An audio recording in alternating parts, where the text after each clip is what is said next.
A long time ago, in a galaxy far, far away, it is a period of hating your life. In the grand tradition of George Lucas, the Wachowskis gather all the things they really, really love to create a political space opera with a plucky young heroine, far-off worlds, extended spaceship chases, and commentary on the capitalist hellscape. I'm sure it won't be met with the same level of vitriol as the Star Wars prequels were 15 years earlier. Surely we've all grown and evolved as people since then, right?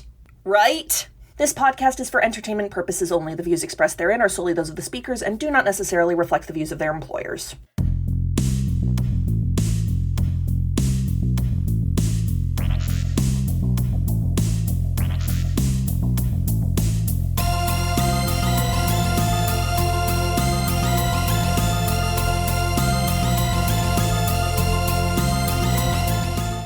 Hello there, and welcome back to 6 Degrees of Star Wars, the podcast where we explore all the ways George Lucas's flagship franchise surrounds us, binds us, and penetrates us in the landscape of cinema. I'm your host, Sam Marchioni. Joining me today, Jasmine Garcia. R.I.P. Kane Wise. The romantasy girlies would have eaten you alive if this came out 10 years later. Mikey Vadum. What's up, everybody? I will be delivering my introduction in the style of Eddie Redmayne. First, I'm going to talk like this, and then I'm going to shout! And my partner, B. Something, something, bees, something, something. The bees are genetically engineered to recognize royalty. Yep. This is so silly. I love it. It's great. So listeners, by the grace of my droid, we rolled a 4 but are talking about a degree 3. Fred Tatasciore came in at the last second, having been in the Loop group, and he's done all the voice acting things for Star Wars. Originally, we had Spencer Wildling as the rep for Jupiter Ascending. The Wachowskis' 2015 sci-fi trashterpiece, question mark. Yeah. 3 of us gave it 3 stars on Letterboxd, so, we'll start from there. This movie was extremely unfairly maligned. Does that make it Was good? it? Well, here's the thing. It's not good. It's definitely not good. However, the way the internet treated this, like this was the worst thing ever. This is this is no worse than some of the weaker Star Wars stuff. This is no worse than some of the weaker Star Wars stuff. Weaker. Yes, but everybody has different opinions of what the weaker Star Wars stuff is. I mean, I guess This is no worse than Phantom Menace. You're right. I was going to compare it with Solo. What have I opened up here? A box, Jazz. You have opened up a box, and inside the box there is a glowing tube of blue gunk that is made from 100 people that makes Tuppence Middleton hot again. Listen, Oh, God. a movie with this many creative ideas, this many cool creature designs, and frankly, yes, this anti-capitalist message deserved a better package than this. Yeah. I will say, as somebody who finally, like a year or so ago, liked Speed Racer after trying for, seeing it in theaters and trying for like 15 years or however long since that movie came out. I understand that some of the crazier Wachowski stuff maybe would feel better on a second, third, fourth, or fifth viewing. I'm not sure this is one of them. That's fair. Yeah, that is fair. This is definitely the Wachowskis' most grab-baggiest movie. Like, in anything the Wachowskis do, you get the feeling that, very much like George Lucas, they grab whatever they really, really like and try to put it in the movie. Mm-hmm. But this one really goes above and beyond that. Greetings! I am IER60, Star Wars Retelling Collections. Point of intersection failed. This is a degree 3. Fred Tatasciore had voice roles in multiple Star Wars projects. Additional source material found. This is a retelling of The Wonderful Wizard of Oz by L. Frank Baum and The Odyssey by Homer. For additional degrees and uncredited amendments, check out 6degreesofstarwars.tumblr.com /sibling blogs. At another point, they were like, this is partially a Cinderella thing. The Cinderella thing. They took all the things. All the things. Mm-hmm. All the things. Yeah. Coming up next on In Each Retelling. And they put it in a blender and they pressed start before the blender lid was on. Yeah. Which, yeah. Since this podcast is about Star Wars, we kind of have to give them credit for that because that's why we're here. Somebody who took a grab bag of everything. Yeah. This one does come off as significantly less racist, mostly. The Phantom Menace? Yeah. I'm so sorry. I'm so sorry. That's Star Wars in general. You can't really move any of your limbs in George Lucas Star Wars without bumping into a casual Orientalism or racism or appropriation. Yeah. Yeah. The OT is not exempt from this either. Nope. Not even close. Not even slightly. So yes, it is definitely less racist than any of that, for sure. Oh, yeah. And again, I do kind of dig the vibe that it's like, yes, this is a space opera, but we are taking a whole lot of stuff you'd find in, like, classic fantasy stories. Like, we basically get space dragons. We got ourselves a cyborg werewolf. Brassix's basically said, oh, yes, vampires are technically inspired by us. We have a vampire werewolf romance in our So close. I mean, so close, gang. It leans into the fact that basically science fiction and fantasy are two sides of the same coin. Sci-fi is when you're sci-fi is when you're wearing too many buttons, and fantasy is when you're wearing too many belts. And we got a lot of both in this movie. And it's like people over the years have tried to separate the two genres, but you can't because they're one coin. That's why there's science fantasy in the middle. Yeah. Which I'm not going to go into a whole thing on. Clarke. And speaking of Arthur C. Clarke, do things make more sense if you know that the person who was originally supposed to play Jupiter Jones was Natalie Portman? Yes.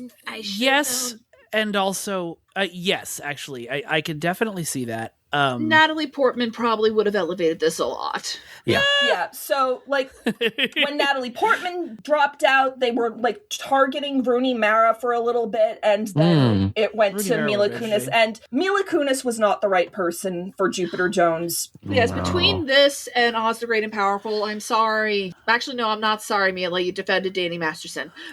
But, like, she's clearly not cut out for fantasy, at least not ones without a comedic tone. Which is fine. Not everyone is, Do you guys remember, like, the 2014 Annie, Mila Kunis and Ashton Kutcher had, like, a cameo in some tweeny-fied Twilight clone?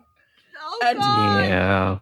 Yeah. I thought that scene was hilarious because it was so over the top. Rihanna was the big bad, yeah. And I'm like, I would kind of like to see Mila Kunis do that kind of thing, but not this.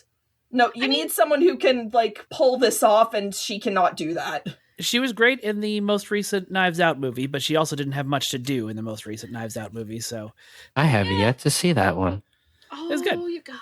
I will say, I think Natalie Portman is a fantastic actress, but as proved by the prequels, Natalie is someone who needs a director to help her get the really best performances, and I'm not sure if the Wachowskis had the time, because the Wachowskis are directors who can do that, but I'm not sure if they spent the time focusing on that for Jupiter Ascending that they did for other films. You're also talking about a Natalie Portman 10 years earlier in her career. I want you to imagine Natalie Portman making the line, "I love dogs," better. She and could tell do me it. how. And tell me how.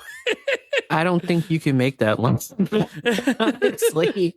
I kind of loved it. I'm sorry. I love dogs. I've always loved dogs. I love you deeply, Sam, and you're a brilliant actress, but... I love dogs. I've always loved dogs. They just wanted this to be taken so seriously. They did. Yeah. I mean, honestly, if they had leaned into the camp the way they did in Speed Racer, I think this movie would be recognized a lot more. But you could tell that... be a little goofier. Yeah, but you could tell they really wanted it to be their sci-fi epic. There's a reason the bees are the meme. Bees are always the meme, Sam. You got this. Not the bees! Exactly, the Wicker Man remake. Oh my god. Even in Bridgerton circles, we definitely make jokes about the bee. Oh yeah, that freaking bee. Thank you for not mentioning the elephant splice in the room. Speaking of which, That's some pure Wachowski shit. Oh, the lower class people are dehumanized? Get it? Get it? Guys? Message. They've never been subtle, and yet we somehow, all of us, including them, missed that the Matrix was a trans allegory until like 10 years later. I don't think they missed it, because... Like, no, you know what I mean.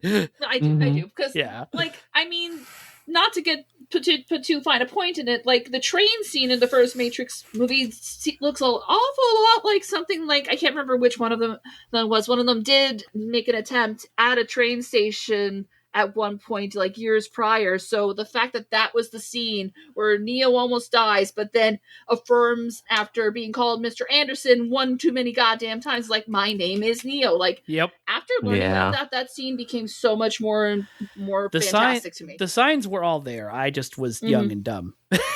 Yeah. Oh, yeah.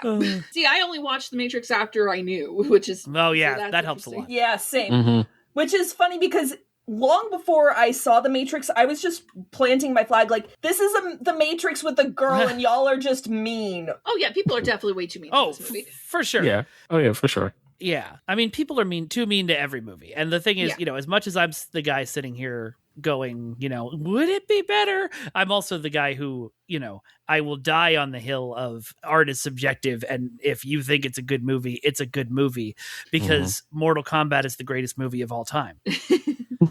Like, I can't say it's a good movie. I do say I want to play in the sandbox more. Yes. Yeah. Like, if this were to get a remake, I wouldn't be mad.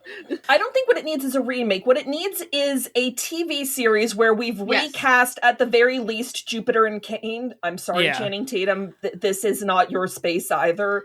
He did his best. He did his best. He did his best, considering he was wearing, like, a prosthetic jaw that made it harder for him to talk, but, like... Yeah, damn. Part of it is just, like, if they're gonna go with the whole Cain is an albino solo wolf who needs a pack thing, like, I think you kind of could have gone for someone paler than Channing Tatum, and I can't believe I'm saying this. Sadly, Jacob Elordi was too young at that time. Yeah. Was he even alive at the time? I don't know. Yes, Jacob Elordi was alive in 2015. 11 years ago. Okay, it's not that bad. Look. But no, honestly, Jacob Elordi would probably eat this up. Probably. I just want a follow-up where we actually go and we fight the semi-incestuous space capitalist siblings. Oh, God. God. No, like, this needed a TV show. Or honestly, a critic that I really admire, Dylan Roth, really pointed out, like, this has like the excessive world building of your typical YA adaptation at the time. Yep. Because it feels like there should have been a series of books in here. And that's why there's so much world building that doesn't really amount to much other than, okay, that kind of looks cool. It would have been like Jupiter ascending, Mercury retrograde, Venus in Hades or something. I'm not as much of an astrology girly as you might think, but I am something of an astrology girly myself. Yeah. There's something I think to be said for, there seems to be, whether it's, this or some moments in the prequels or the Megalopolis most recently, there's something to be said for when nobody's around to say no, or anytime Joss Whedon has done anything, there's something to be said around when there's no one around to say no. Like, does it, like, things start to fall apart. And one of the stories that's always made me understand the way this movie was made was that the chase sequence, you guys know what golden hour is, right? Yeah. Okay, so people in the audience who might not know, just in case, I promise I'm not trying to mansplain anything, but basically the time just before sunset is very, very pretty, and it's called golden hour, and it's really hard to film in because it lasts an hour. Yeah. At the most. And the entire chase sequence, the entire Rocket Boots chase sequence, the Wachowskis wanted it shot at golden hour. So it took them like 3 months to shoot that chase sequence because they could only shoot for like an hour a day. And then when you look at it, it just looks like a CGI mess and you don't get the benefit of it being in golden hour anyway. Yeah. With that said, a dogfight happening in the Chicago skyline, that's actually pretty awesome. Yeah, dogfights are awesome. Ironically, the Wachowskis tried to do as little CG as possible for this movie. Part of what ended up happening was that this film was supposed to come out in 2014, but test audiences didn't like it, so they had to go back and do reshoots. Like that scene where we actually see the three Abrasic siblings together as they're walking through the remains of the genocided planet and like, I want to have the Earth. No, I want to have the Earth. That was done in reshoots like months afterwards because it's like the audience doesn't understand what's going on, guys. Every writer has has that thing, that pet project where they're like, everyone will understand this because it's so good. And you need people around you at all times to be like, I don't understand brain. What the hell is happening. Please give me something. Brain, please. I'm so guilty of that. And then we have something like The Acolyte, where there was a non-Star Wars fan on the script writing team specifically so that they could be like, hey, guys, I don't understand this. And who the fuck is Snoke? Further proving we cannot have nice things. It's the worst. I'm still mad about that. I love that show so much. Yeah. Oh, looping back around to the chase sequence, it was actually 6 months. Oh, 6 months. God. Oh my God. 6 months. Every day for 6 months. Jesus. Yeah. I mean, just for 8 minutes. But I can't imagine how much that cost. I mean, I'm sure they were shooting other things at the time, but still, to reset those shots every day for 6 months for 8 minutes. Yikes. I mean, according to Wikipedia, at least, this budget was between 176 to 210 million. That actually seems low for that. So maybe they had really time-saving skills or something. Yeah. Or maybe they blew the entire budget on that, and so that's part of why, God, the fight scene on Jupiter's big red spot is so icky to me. It's just all that murky brown orange light. It's hard to make everything out. And I'm like, color. I miss color. It's very the lava level in old school video games. So much of the movie is just I think problematic fave said back in the day, gunmetal gray and shit brown. Just the 2000s of video games all over again. Yeah. I don't know about that so much as it is blue and orange. Everything is blue and orange now. Oh, yeah, the good old teal and orange. They look good together if you don't overdo it. Looking at you, Michael Bay. For 5 to 10 fucking years at this point. Got Shia LaBeouf looking like a fucking Oompa Loompa in Transformers. And I went to film school during that age where everybody was just trying to make all their short films just teal and orange. It's just like, oh my God, please. Oh, that's what it was. It was, you were talking about how crazy the Jupiter blind spot fight scene looked, and absolutely. But there was one shot that was from space of Jupiter's red spot, just swirling before that fight started, or as an establishing shot earlier in the movie. And I just remember looking at that going, that VFX artist deserves an award. Whichever team and group of people worked on that. Was it the one where Eddie Redmayne came out of the bath, maybe? No, it was from space. It was from space looking down on the spot. It was an establishing shot of some kind. There may have been a spaceship flying through it. I think so. But speaking of Eddie Redmayne, apparently he really liked that he didn't get told no, that the Wachowskis gave him the freedom to make this villain as batshit as possible. And I also read an interview where he basically alluded to the idea that he was the entitled that Kane bit. That's why he whispers like that and why he wears all those collars. Kane bit his larynx. Yeah. And damaged it. And I'm that was some juicy shit. Why would we get rid of that? Why would even before I heard that, I always thought that was the case. Oh, that makes that's what made the most sense to me watching the film.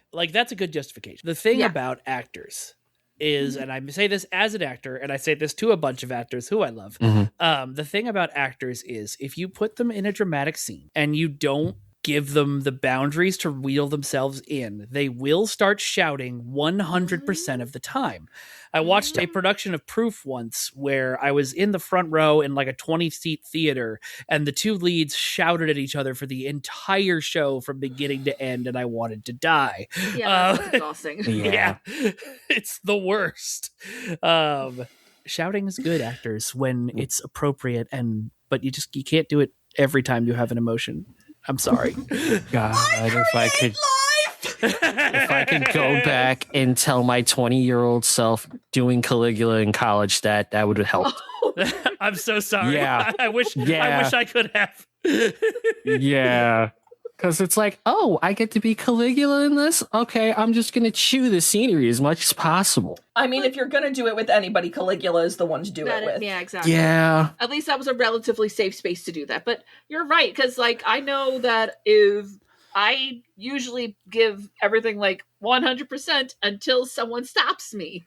And if no one stops me, I'm going to keep doing it.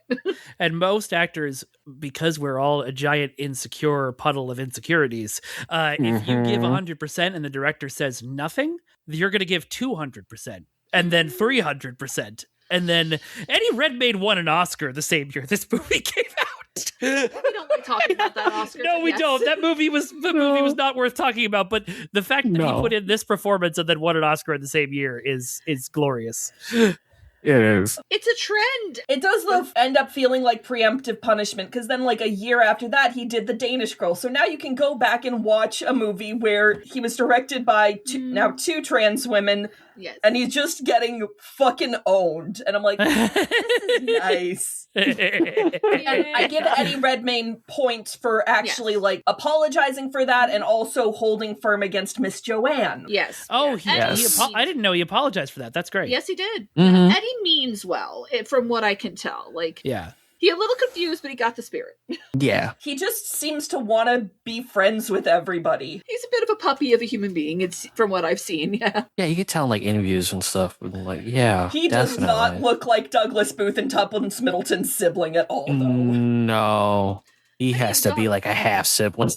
Yeah. Yeah, I have to believe Sarafi Abrasix was banging everybody. If she looked like Mila Kunis and was immortal and rich, yes. Yeah, and then she would go on and do apology videos in front of her pool in space. Some Elizabeth Bathory type shit with those baths, though. Oh, God. Yeah. But honestly, like, Tuppence Middleton as Khalik almost sold me on it. Yeah. That is how you seduce to the dark side. You're just coming in, you're very affable, you gave me a... Mm-hmm. Okay, no, not the pretty dress thing. I do like the line where Jupiter's like, can I get some clothes that I put on while I'm awake and alone by myself? Yeah. She was allowed to be funny for a couple of lines, and those were actually kind of fun. I mean, I even think the I love dogs line was supposed to be funny. Yeah. But it should have been. Yeah, it did not play as funny as it should have been, especially like the way that she reacted was just like, did I really just say that? It did not sound like an embarrassed moan. Let's put it that way. Congratulations, Jupiter Jones. You have learned that you are a furry dom mommy. Yeah. Welcome to Monster Fucking. Here is your orientation packet. Guillermo del Toro will be in touch shortly. Like, I'm telling you, I'm sorry. Cyborg Space Werewolf, the romantasy girlies would eat this up. Like, a lot of this, I have read far weirder current romance novels than what's in this here. I have read about a man cursed to be a tree, and that was now a door that still found love. No, I'm not kidding. I'm looking at a picture of Channing Tatum from this movie, and I think the issue might not be that whether romantasy girlies would eat up Cyborg Werewolf or not, because we all know they would. They made him look like a creep. Like looking at this picture. I mean, maybe it's just the one picture I'm looking at, but I've seen a few others that kind of have the same vibe. He looks like, there we go. Uncomfortable. Yeah, he looks like he would make someone uncomfortable. Like he would be the guy at the Warhammer 40k store that's like, so you play Space Marines, huh? This is Space Marines? You want to go over to my house and play some Space Marines? See, maybe it's just because I grew up on Twilight. This is nothing to me. Oh, God, let's not talk about Twilight. I was seeing toxic boyfriends long before you were born. Do not speak to me of the old magic witch. He's not toxic. He's not. No. No, he's not. Cade's a good boy. Cade's a very good boy. He should be, like, way more laden with angst than he is, but he's just kind of stoic, and I think that's another part of the problem. Like, Channing Tatum is never an actor that I would say, like, he has the range, but he can do more than he's being given. Yeah. Definitely. That's why I was saying earlier when we were saying he doesn't fit sci-fi, like having seen The Lost City, like he would do great in like a sci-fi adventure movie, like a Han Solo type. He was fun in Kingsman too. Yeah. He was so fun in Kingsman too. Yes, he was. He's, about to make a name for himself out here.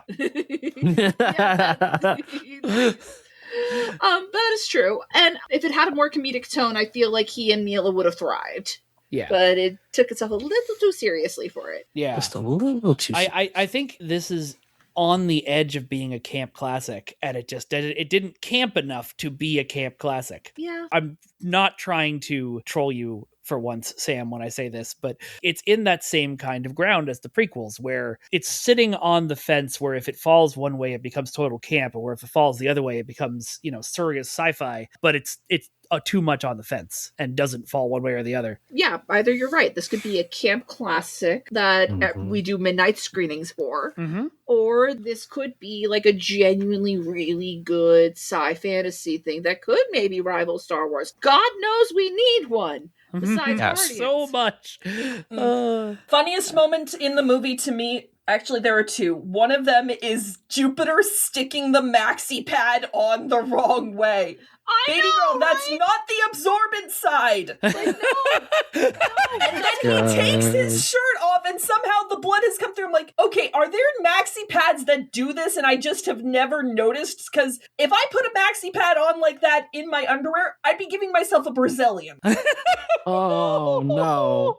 And you could hear it tearing too, so you Yeah. Do we think Mila Kunis has never used a pad?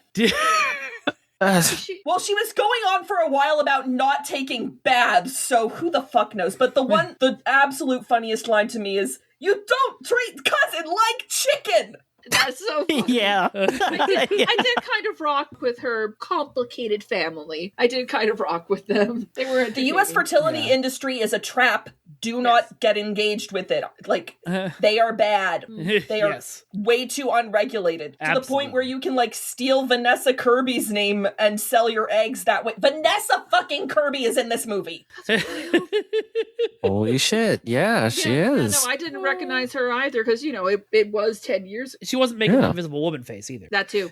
So. Yeah. I did kind of enjoy the energy of the scene where she's just like, help me figure out a dress. I did kind of enjoy that. Yeah. If I had a nickel for every time that Sean Bean was the secret mentor of a secret royalty in a sci-fi movie, I'd have at least two. I think I'd have more. I could think of this and what was it called? Knights of the Zodiac, which is a very silly movie, but I liked it because it took Satsu, and that's I'm intrigued.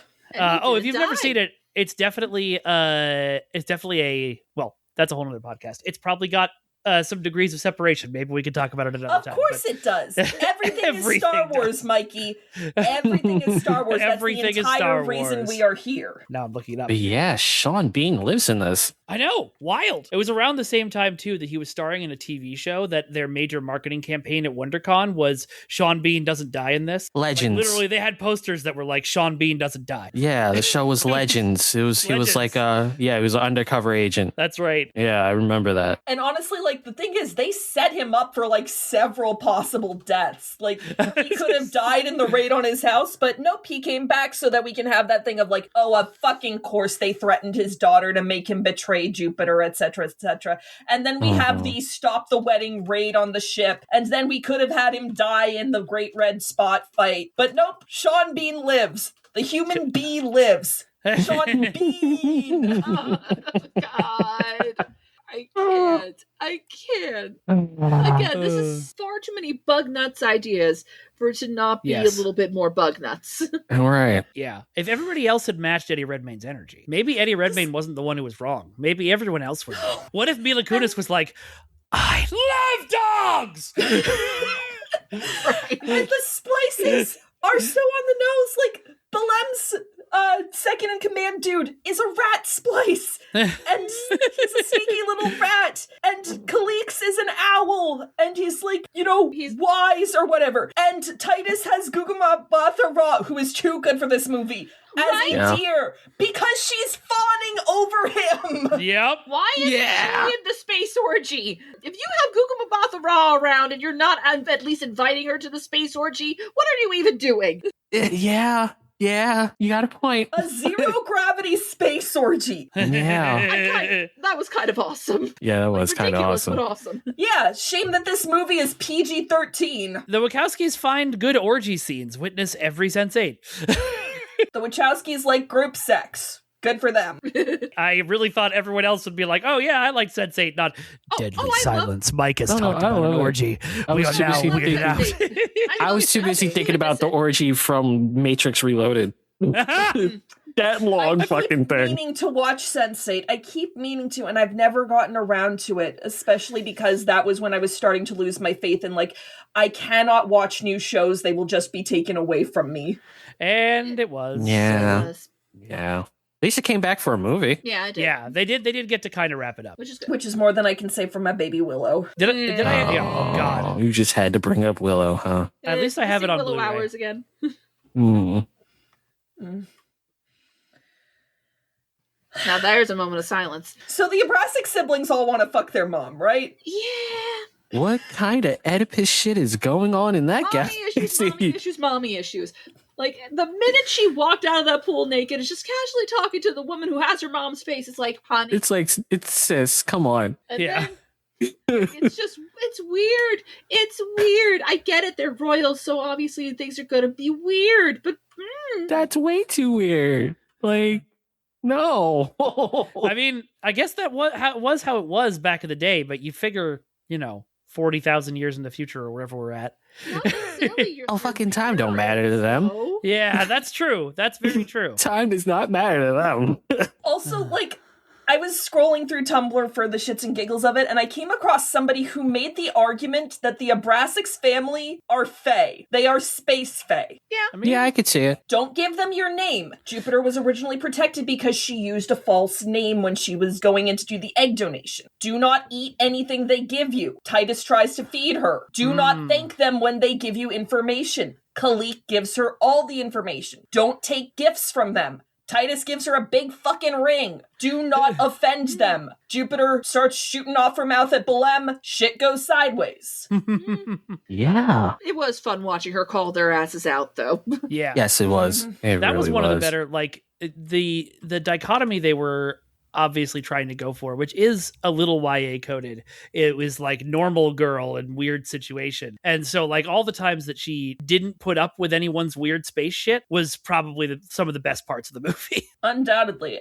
That and like the sequence that is a homage / copy of Brazil, and then she comes out of it going, I will never complain about the DMV again. Yeah.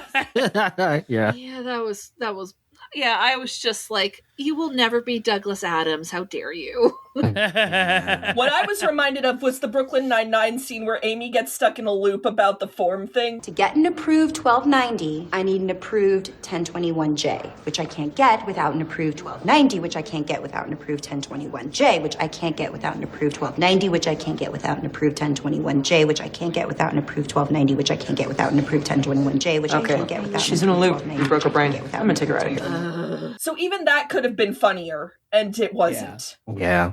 So what we need to do is get the writers of Brooklyn Nine-Nine to write a space opera. Ooh.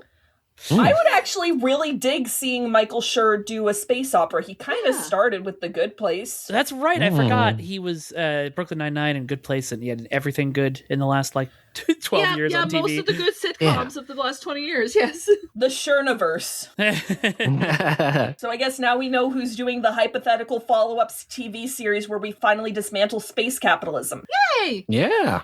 That would be Yay! interesting, considering how many of his shows address real world problems, but then the solution he has is generally more like peaceful or about love or respect. It would be interesting to put in his hands like, no, you have to kill the space fascists, Michael. See what you can do.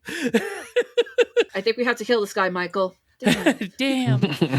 Yeah, God, something about this does make me want to do it better. Do something like it better. People should have been making their OC splices. Yes. Like they were gem sonas. Yes. Foxes. Yeah. Foxes would be fun. Oh, hell yeah. Yeah. Bear. Also, I really love the one elephant dude.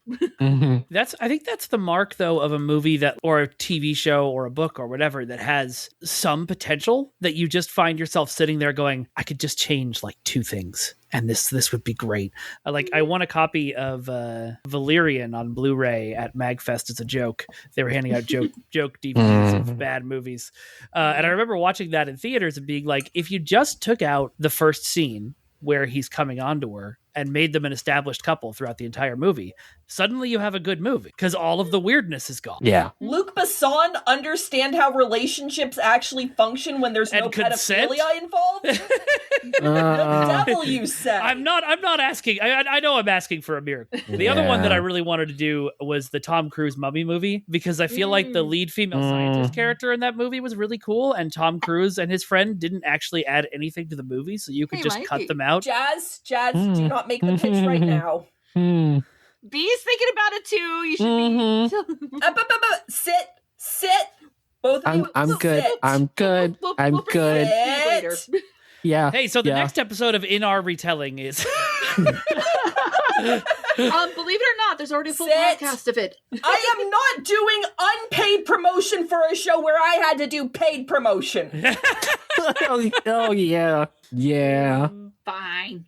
Conversation for another time. I did really like Nikki Amuka Bird's character, though. Like, there's not a whole lot to her, but she plays the hell out of it, and I do actually quite like her character. Like, I would like to know more. Again, I just want a little bit more of everything. Just a smidge. That was the captain lady? Yes, the captain lady. I actually quite liked her. Honestly, like, I would also be okay if the Jupiter Ascending TV series was just her having to deal with this, except for the fact that that would then be space propaganda. Yeah. But, I just liked how, yes, she seems to be all business, but she clearly does have a heart. She's just like, I have to advise you against this, but also you're brave as fuck for this. Yeah. There are so many movies like this, that are on the verge of greatness, like I was saying, with the wanting to redo it, where there's a side character that you're like, if you had taken this person out who you spent all this time on and just focused it on this really good character you wrote for one scene. Another Twilight comparison, really. What's Faye Duna's deal? The bounty hunter lady, how did she get into this? Is she actually a splice? Because if she is, I cannot figure out what she is, and most of them, you can generally look at them and figure out rat, deer, mouse, owl, dog. Right, we got zero information on her. There's just so many little details here that I would love to have seen expanded on more. Like, yes, give me more and make it a little more fun. Yeah. Honestly, I feel like it would have fared better if it had like a longer runtime, or it could have pulled a Dune like a decade earlier. And if it was like a 2-part film, if they couldn't make it a series, I think it would have did better. I mean, I know they were trying to do a sequel. I don't know if that would have been so much a Dune as it would have been like a Rebel Moon type thing. I was gonna compare this to Rebel Moon. It compares much more favorably to Rebel Moon, thank God, because Rebel Moon, I was so angry after walking out of that movie. But it does have a very similar feeling of like, we've built a whole sci-fi universe and we ain't gonna explain shit. Yeah. Yeah. Because here's the thing, like, I think for a lot of people, they're just like, I mean, we've all seen Star Wars. We know what how space operas work. That's just so lazy. Just, you can take your time to explain shit. Like, I was genuinely surprised there wasn't, like, any narration for that when we got the narration for Jupiter's family's backstory, which, actually, I actually really liked basically everything about that part. Like, I was just like, Jarvis, hi! He's actually very charming. I was just like, okay. I see you being a romantic. I actually quite dug that. I think the thing is you don't have to explain how hyperspace works, but you do have to explain what the Empire is. It's like that line. Yeah. And there's so much going on in the film, especially tackling the multiple genres that it's kind of built, like fusing together, because it's very much science fantasy, and yes, it's a space opera, but it's also planetary romance, it's dying Earth, it's mythic science fantasy as well, and biopunk, it's all this stuff, and it barely gets explained, and it's like, okay, it's cool that you're taking all of these subgenres of science fantasy and smashing them together, but you kind of gotta explain that stuff too, like just a little bit more than you did. Like, they did an okay job explaining the rocket boots. Sure. Yeah, but you know what? The rocket boots are not something you need to explain. The rocket boot, and they did a good job explaining the bees. It's a ridiculous explanation, and people make fun of it. But it was a good explanation. Dinosaurs. Oh God, yeah, no. As soon as that was pointed out, I was like, "You monsters! Why would you do that?" Your people killed the dinosaurs. Technically, they're your people, Your Majesty. You're not wrong, Stinger. You're just an asshole. Just a little bit.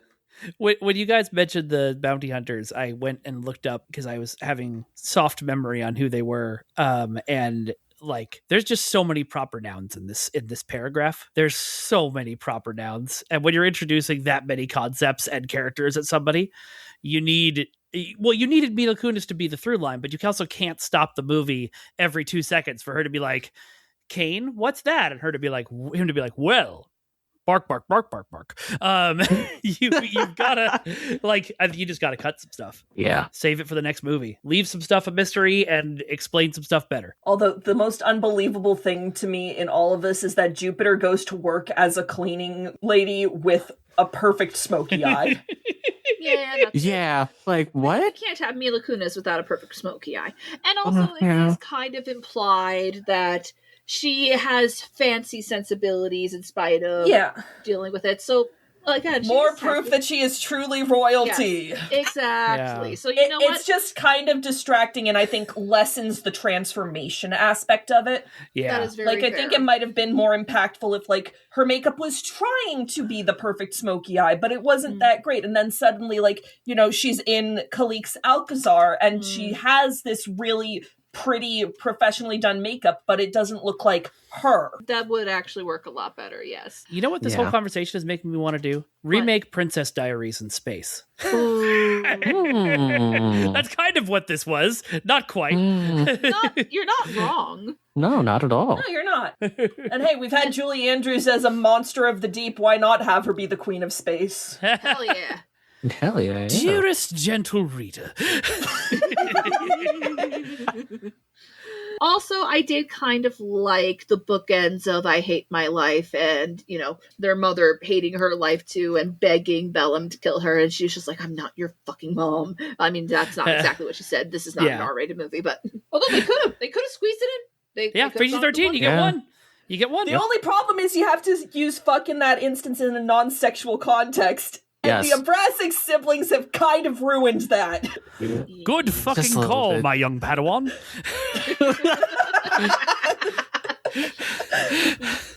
Yes, more movies. Yes, Padme Amidala is a good fucking call. I got yep. Honestly, more of these PG-13s fantasy sci-fi movies need to take advantage of the fact they get the one fuck.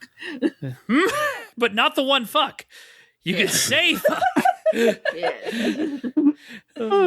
But I did kind of like that, and that was a nice subtle nod to her character arc. And one of the things I had heard so much in the years I had avoided watching this movie was how people were like, why is she going back to her old life after all of that? And it's just no, it actually makes perfect sense. After all of that bullshit and her seeing the cost of all of that privilege, I could understand her appreciating the honest work that she does more. Yeah. Honest work insofar as she is an undocumented immigrant who is definitely not being paid enough. Well, no, she's definitely not being paid enough, but also she's seen the other side of that now. Mm-hmm. Yeah. Which, again, brings me back to can we destroy space capitalism? If we're not going to destroy Earth capitalism, let's destroy space capitalism. And then, after we've had that as a testing, we can come back and try it again on Earth capitalism. Yeah, since you basically own the Earth now, girl. Yeah, seriously. It's use the bees to destroy capitalism. I mean, yeah. It would work. It would work. Yeah. Yeah, it would work. That's why the bees are disappearing!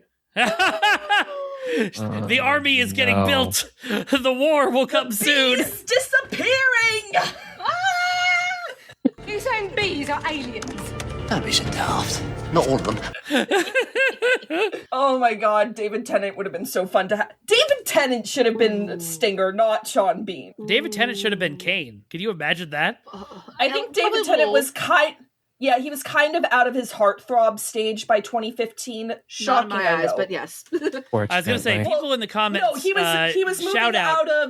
He was moving out of skinny Tumblr twink into daddy twink. Yes. That's true. Yeah. But, he's still very Mila much Kunis twink. looked old enough in this movie that I would have accepted Daddy Twink instead of, I don't know, Buff Dog Man. Yes, but Mike, you have to understand, the girlies that this movie is truly, truly for, they need young 20-something chiseled boyfriend, not daddy. That's true. That's fair. I feel like I'm brushing up against the limitations of, I know what sex is and I understand the shipping and desires of all. I am also still very, very ace. Yeah. That's fair. That's very fair. fair. The school spirits crowd is what we're really aiming at. So maybe we needed Milo, what's his name, or Milo, what's his name, 20 Milo years too early. Ventimiglia? Yeah. Maybe. The zombies and the school spirits guy. He can do Milo that kind of Manheim. broody Okay. thing. Milo Manheim. There we go.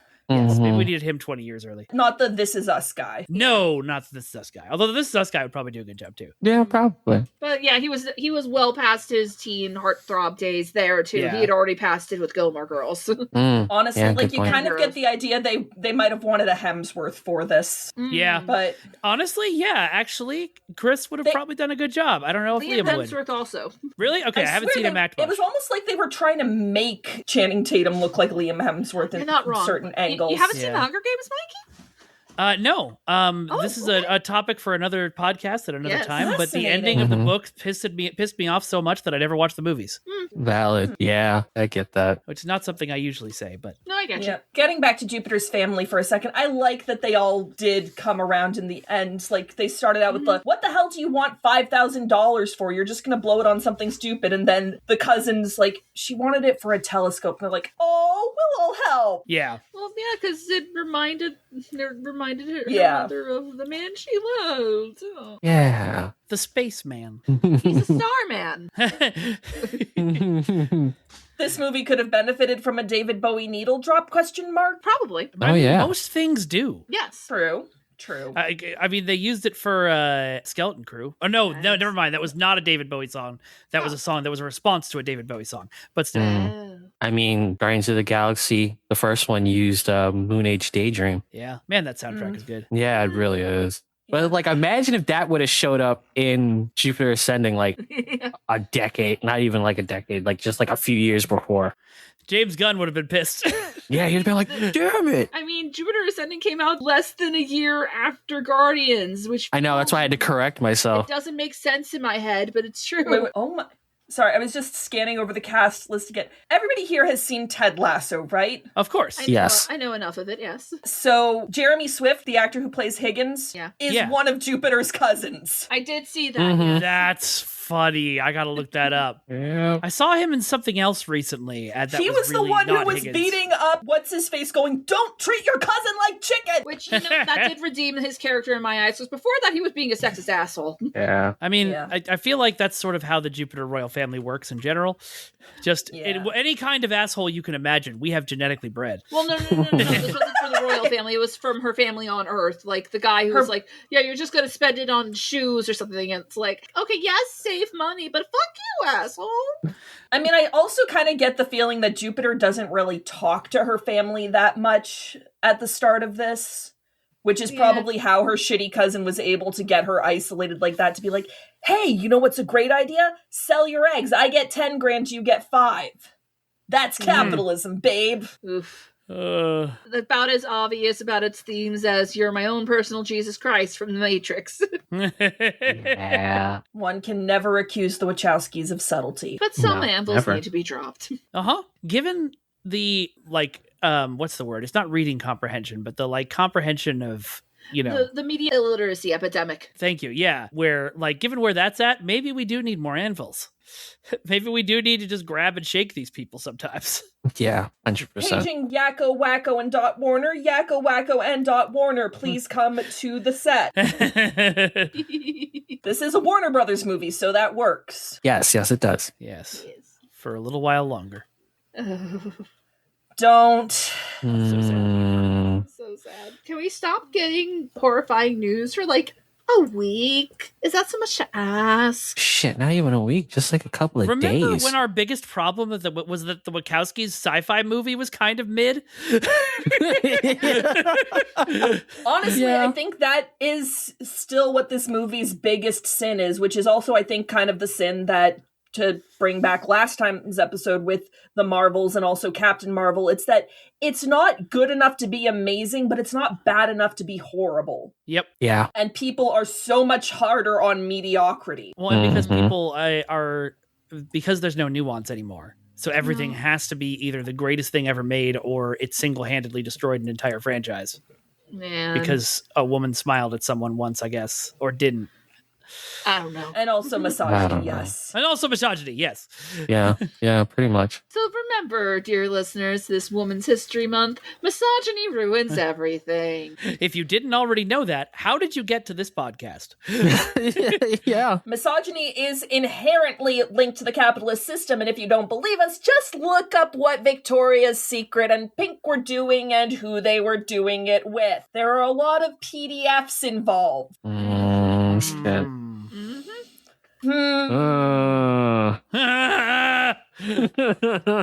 Stop the world, I want to get off. At this point, fuck it! Harvest me to make Tuppence Middleton bangable again! Where are my space boots? I want my space boots! Get me off this planet!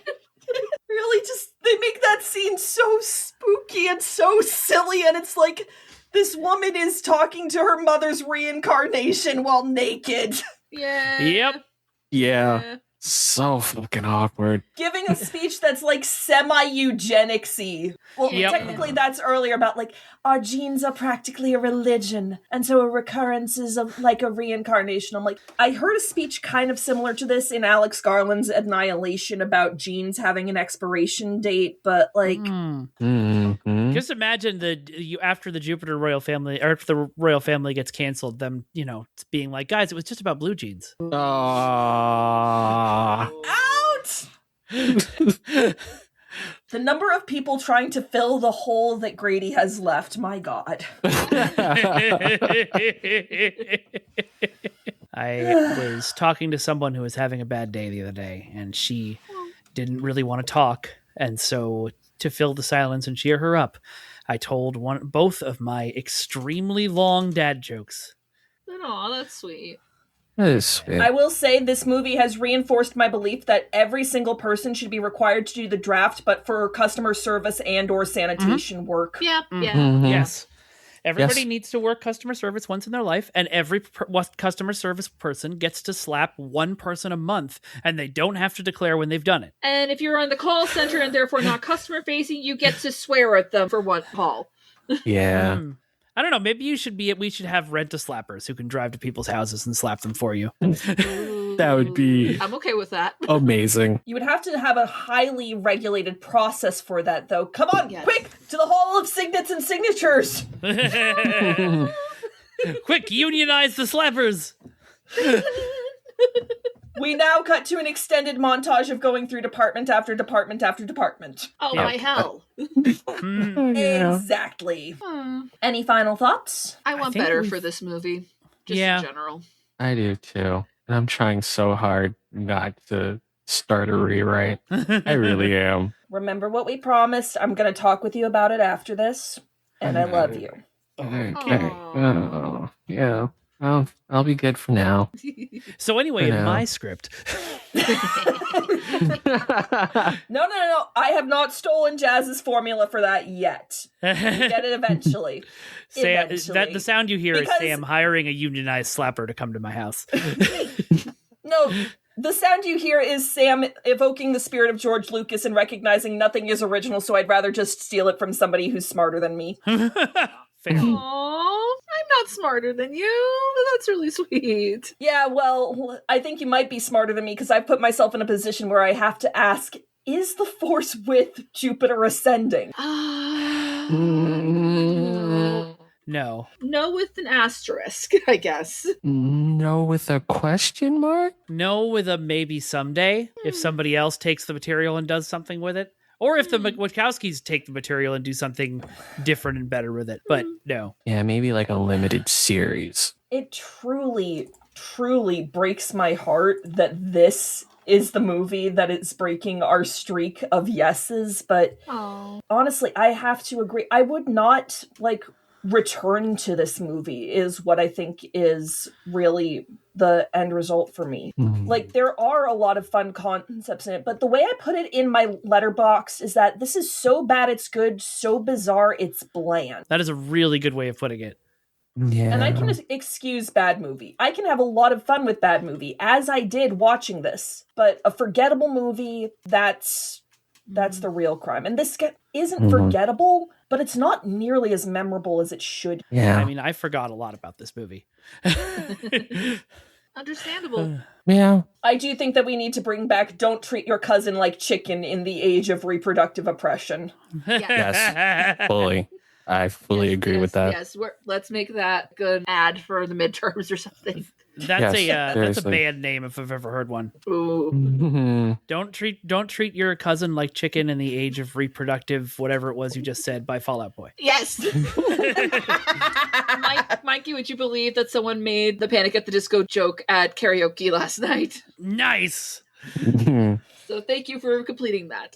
Who has Pluggables? Of course, I have to plug my favorite science fantasy space opera series, The Sun Eater, by Christopher Ruocchio. It is this epic scale science fantasy series, and it was pitched to me as, what if Anakin Skywalker becoming Darth Vader was the right thing to do? Huh. Yeah. It's definitely worth, the investment in the long read, because it's a long series. It's a 7-book series. And that's all I got to plug. So my name's Mikey Fatum. You can find me streaming on Twitch every Tuesday, Wednesday, Thursday, and Friday, usually at 11 a.m. PT, but not always. So pay attention to my socials at Vengeance God at Blue Sky and Broken Infinity Films on Instagram. You can also check out my TV show that I'm making that I'm really, really proud of, that I think a lot of people out there who like this podcast will like. It's called The League of Swords, and it is a television show combining the best parts of professional wrestling and sword fighting. It's got a very 90s aesthetic and retro feel, and I think people will get a kick out of it. So check that out if you get a chance. LeagueofSwords.com. And I am the host of In Each Retelling, the podcast where we explore all the ways old tales are made new. And you can find us on the podcatcher of your choice. And yeah, I guess this thing does count, so we'll probably maybe talk about that again someday. Yay! And you can find me at Favorite Fear on all the socials. And we may not have space capitalists that literally bathe in the deaths of millions, but we do have some evil capitalists out there. So maybe do what you can to make the world a better place. Using bees. If you can, yes. In Minecraft. And in the spirit of Star Wars, to be there for the people who need us, this episode is spotlighting Sarah Wood's fundraiser to support Kansas trans license and transport aid.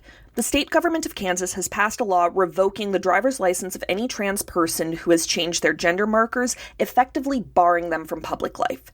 Sarah is working to raise money that can be distributed to the queer and trans community of Kansas so that they can receive this money without their privacy being violated and navigate this new law safely. The link can be found in the description, as well as on my various socials at Demisem. Our theme music is provided by Refractory Period, the two girls, one beat synth-pop sensation. You can follow them on Instagram at Refractory Period, the band. To further support this podcast, please subscribe to us on your platform of choice, leave reviews, and share with your friends to boost our visibility, and consider joining our Patreon. And now, it's time to turn to the Chance Cube to decide where our journey takes us next. Before I roll our Chance Cube for our next episode, Jasmine, you have indeed reached the rank of Master of the Order of 6 Degrees of Star Wars, having been on more than 25 episodes, which means you are allowed one opportunity to pick the movie of whatever degree we roll, but not the degree. Would you like to do that this time around? Much like Jupiter Jones deferred her power as owner of the Earth, I also defer my power as Master of 6 Degrees of Star Wars for now. Wonderful.